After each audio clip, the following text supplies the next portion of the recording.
Right. Terrific. So please let us welcome to the stage a very good friend of mine that I met through this world who is going to tell a story right now. The one and only J.P. Ferrari.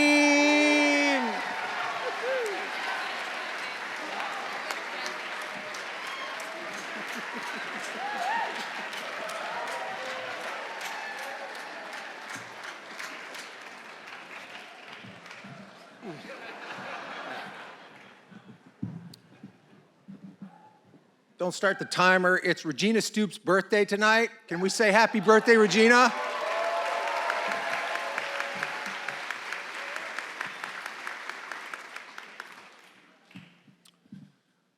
No one on a single boat had seen a salmon. They were late.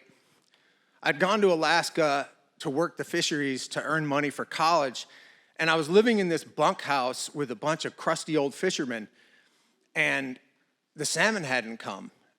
And people were getting weird. Fights were starting to break out, and I didn't know anybody there. And I wrote a letter to my mom asking for chocolate chip cookies and something to read. We weren't in a town. This was 3 buildings just on the water with a pier. So when this box came, this big cardboard box, I was psyched. And I was carrying it to the bunkhouse, and all the fishermen just started following me. So everybody knows a cardboard box from home has got cookies in it. And I set it on the bunk and opened it. And there were a lot of cookies, but on top was a single book. And the title of the book was Lightning That Lingers. There was a picture of a shirtless blonde guy on the cover with rippling muscles. And I held the book up and everybody laughed. And I hadn't heard anybody laugh in 2 weeks, so I just read the blurb. Philip Brooks is the star attraction at the Cougar Club. He mesmerizes hundreds of women with his subtle hip movements.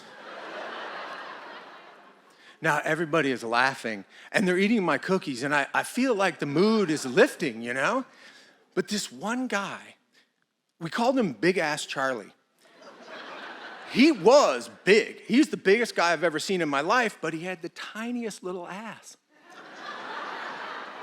And Big Ass Charlie goes, "Why does your mom send you a romance book?" And I wasn't gonna let him kill this mood. I just went, "Look, dude, my mom reads more than anybody you've ever met in your life. And if she sent this book, it's a good book."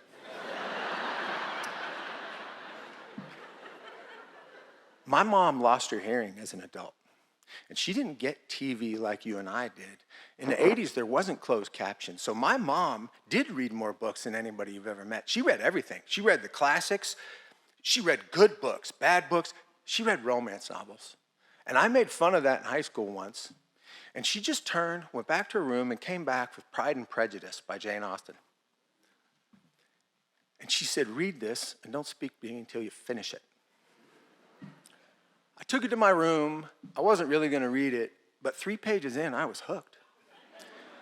Cover to cover. I was in love with what's her name? Bennett? Elizabeth Bennet. I was in love with her, and I wanted her to I wanted everything good, and I had to admit to my mom that I liked the book. And she said, "That's a romance novel. Don't ever be a snob about books." So I have explained this to Big Ass Charlie, and he goes, "If it's so good, why don't you read it out loud?"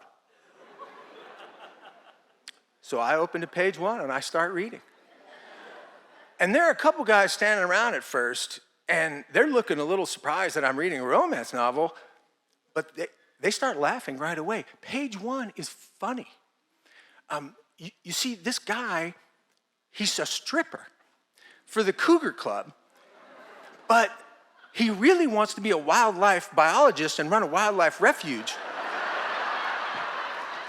And all these guys are now laughing, so more and more guys are coming over to listen. And there's this whole thing about owls. He raises baby owls. And what do you feed baby owls? I don't know. So I'm reading and I'm interested.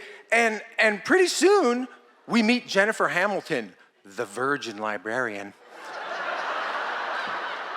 And these guys are laughing, and I look around, and there are 20 dudes, unshaven, overalls, flannels, sitting in a semicircle around me. Big ass Charlie is on the top bunk with his chin on his things like this. So they meet at the strip club. And Philip dances for her, and she faints. And they're laughing, and I realize this is just like reading Winnie the Pooh to kindergartners. Except Winnie the Pooh's not a stripper.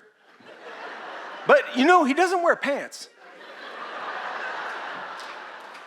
I get to the part where Jennifer loses her virginity. And it is written in this flowery prose, and it talks about the gauzy curtains and the smell of jasmine. And I think they're all gonna be laughing. But I look, nobody's laughing. They are all listening.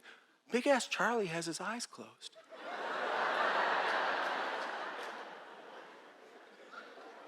2 hours I read that book. I finish, they get married, they start the animal refuge, and he can quit stripping. And nobody laughs, but as they're heading back to their bunks, it's the happiest I've seen them. They got 2 hours where they could forget their troubles. Big ass Charlie turns to me as he's walking away, and he goes, "Hey man, tell your mom thanks for those cookies and for that book." The next day, I make a collect call to my parents. Now back then, if you made a collect call, somebody was either dead or had a broken leg. And my dad answers the phone and says, "Yes, I will accept the charges. What happened? Are you okay?" And I said, Dad, I'm fine. But you gotta go get mom and tell her to send more romance novels. Thank you.